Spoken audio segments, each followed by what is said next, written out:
राहुल हमेशा कहते रहे हैं, मेरी भारत माता जमीन का टुकड़ा भर नहीं, कुछ धारणाओं का गुच्छा भर भी नहीं है, बल्कि हर एक भारतीय की पारा पारा आवाज है। राहुल ने अपने भारत जोड़ो यात्रा के अनुभव को एक खत में संजोकर इस देश के सामने रखा। राहुल लिखते हैं, पिछले साल अपने घर यानी भारत माता के आंगन में मैं 145 दिन तक पैदल चला। समुद्र तट से मैंने शुरुआत की और धूल धूप बारिश से होकर गुजरा। जंगलों, चारागाहों, शहरों, खेतों, गांवों, नदियों और पहाड़ों से होते हुए मैं महबूब कश्मीर की नर्म बर्फ तक पहुंचा। रास्ते में अनेक लोगों ने मुझसे पूछा, ये आप क्या कर रहे हैं? आज भी कई लोग मुझसे यात्रा के लक्ष्य के बारे में पूछते हैं, आप क्या खोज रहे थे? आपको मिला क्या? असल में मैं उस चीज को समझना चाहता था जो मेरे दिल के इतने करीब है, जिसने मुझे मृत्यु से आंख मिलाने और चरैवेती की प्रेरणा दी है, जिसने मुझे दर्द और अपमान सहने की शक्ति दी और जिसके लिए मैं सब कुछ न्यौछावर कर सकता हूँ। वर्षों से रोजाना वर्जिश में लगभग हर शाम मैं 8 से 10 किलोमीटर दौड़ लगाता रहा। मैंने सोचा बस 25, मैं तो आराम से 25 किलोमीटर चल लूंगा। मैं आश्वस्त था कि ये एक आसान पदयात्रा होगी, लेकिन जल्द ही दर्द से मेरा सामना हुआ। मेरे घुटने की पुरानी चोट जो लंबे इलाज के बाद ठीक हो गई थी, फिर से उभर आई। अगली सुबह लोहे के कंटेनर के एकांत में मेरी आंखों में आंसू थे। बाकी बचे 3800 किलोमीटर मैं कैसे चलूंगा? मेरा अहंकार चूर चूर हो चुका था। भीनु सारे ही पदयात्रा शुरू हो जाती थी और ठीक इसके साथ ही एक भूखे भेड़िया की तरह दर्द हर जगह मेरा पीछा करता और मेरे रुकने का इंतजार करता। कुछ दिनों बाद मेरे पुराने डॉक्टर मित्र आए, उन्होंने कुछ सुझाव भी दिए, मगर दर्द जस का तस रहा। लेकिन तभी कुछ अनोखा अनुभव हुआ।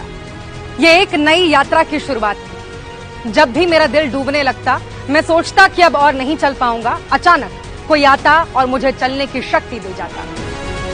कभी खूबसूरत लिखावट वाली 8 साल की एक प्यारी सी बच्ची, कभी केले के चिप्स के साथ एक उजास बुजुर्ग महिला, कभी एक आदमी जो भीड़ को चीरते हुए आए और मुझे गले लगाए फिर गायब हो जाए, जैसे कोई खामोश और अदृश्य शक्ति मेरी मदद कर रही हो। घने जंगलों में जुगनुओं की तरह वो हर जगह मौजूद थी। जब मुझे वाकई इसकी जरूरत थी, ये शक्ति मेरी राह रोशन करने और मदद करने वहां पहले से ही थी। पदयात्रा आगे बढ़ती गई। लोग अपनी समस्याएं लेकर आते रहे। शुरुआत में मैंने सबको अपनी बात बतानी चाहिए। मैंने उन्हें भरसक समझने की कोशिश की। मैंने लोगों की परेशानियों और उनके उपायों पर भी बात की। जल्द ही लोगों की संख्या बहुत ज्यादा हो गई और मेरे घुटने का दर्द बदस्तूर। ऐसे में मैंने लोगों को महज देखना और सुनना शुरू कर दिया। यात्रा में शोर बहुत होता था। लोग नारे लगाते, तस्वीरें खींचते, बतियाते और धकियाते चलते। रोज का यही क्रम था। प्रतिदिन 8 से 10 घंटे मैं सिर्फ लोगों की बातें सुनता और घुटनों के दर्द को नजरअंदाज करने की कोशिश करता। फिर एक दिन मैंने एकदम अनजाने और अप्रत्याशित मौन का अनुभव किया। सिवाय उस व्यक्ति की आवाज के जो मेरा हाथ पकड़े मुझसे बात कर रहा था, मुझे और कुछ भी सुनाई नहीं दे रहा था। मेरे भीतर की आवाज जो बचपन से मुझसे कुछ कहती सुनती आ रही थी, खामोश होने लगी। ऐसा लगा जैसे कोई चीज हमेशा के लिए छूट रही हो। एक किसान था और मुझे अपनी फसल के बारे में बता रहा था। उसने रोते हुए कपास की सड़ी हुई लड़ियां दिखाई। मुझे उसके हाथों में बरसों की पीड़ा दिखाई पड़ी। अपने बच्चों के भविष्य को लेकर उसका डर मैंने महसूस किया। उसकी आंखों के कटोरे तमाम भूखी रातों का हाल बताते थे। उसने कहा अपने मरणासन पिता के लिए वो कुछ भी नहीं कर पाया। उसने कहा कि कभी कभी अपनी पत्नी को देने के लिए उसके हाथ में कौड़ी भी नहीं होती। शर्मिंदगी और विपत्ति के वे लम्हे जो उसने अपनी जीवन साथी के सामने महसूस किए, मानो मेरे दिल में खौंध गए। मैं कुछ बोल नहीं पाया। बेबस होकर मैं रुका और उस किसान को बाहों में भर लिया। अब बार बार यही होने लगा। उजली हंसी वाले बच्चे आए, माताएं आईं, छात्र आए, सबसे मिलकर यही भाव बार बार मुझ तक आया।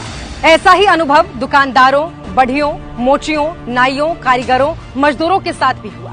फौजियों के साथ यही महसूस हुआ।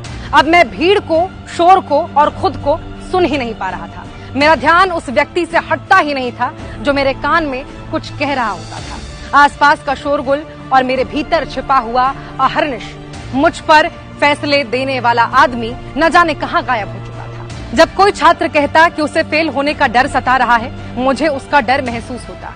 चलते चलते एक दिन सड़क पर भीख मांगने को मजबूर बच्चों का एक झुंड मेरे सामने आ गया।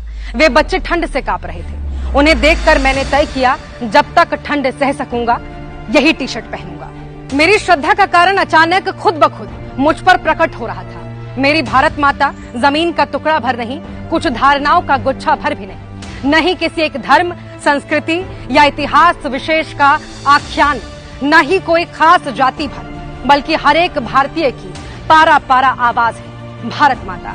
चाहे वो कमजोर हो या मजबूत, उन आवाजों में गहरे बैठी जो खुशी है, जो भय, जो दर्द है, वही है भारत माता। भारत माता की आवाज सब जगह है। भारत माता की इस आवाज को सुनने के लिए आपकी अपनी आवाज को, आपकी इच्छाओं को, आपकी आकांक्षाओं को चुप होना पड़ेगा। भारत माता हर समय बोल रही है। भारत माता किसी अपने के कान में कुछ न कुछ बुदबुदाती है, मगर तभी जब उस अपने का आत्म पूरी तरह से शांत हो, जैसे एक ध्यान मग्न मनुष्य का मौन। सब कुछ कितना सरल था। भारत माता की आत्मा का वो मोती जिसे मैं अपने भीतर की नदी में खोज रहा था, सिर्फ भारत माता की सभी संतानों के हहराते हुए अनंत समुद्र में ही पाया जा सकता है। राहुल गांधी, वायनाड के कांग्रेस सांसद।